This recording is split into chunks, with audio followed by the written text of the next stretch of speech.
Sino ba kasama mo ngayong hapon? Ano po, ang pinakagwapo ko pong tatay na maputi pero mapula po, pinakamatapang po tatay.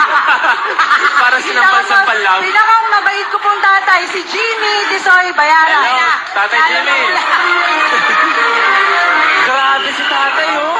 Magandang tanghali, Luis El Pocuano. Magandang tanghali po, tay. Grabe, pula-pula. Tay, Namumula nga ako pag nakakita na kayo. tay, ganyan po ba talaga kayo? O nagbilad lang kayo ng konti o nasampal kayo ng di oras? Ay, ganun talaga. Talagang kutis talaga. Kasi talaga. Tatay Jimmy, ano po mensahe niyo para kay Madjo? Mas misahe ko lang sa anak ko, napakabait po niyan at matulungin, lalo na sa mga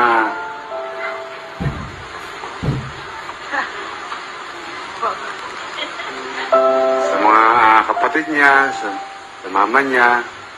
Wala ang oras na hindi nang papapahinga. Basta merong contest na sumusugod agad yan. Kahit walang tulog, doon siya lagi. Para lang bigyan lang kaligayahan ang kanyang mga kapatid. Mga pangangailangan. Kaya mahal na mahal ko yan. I love you, anak.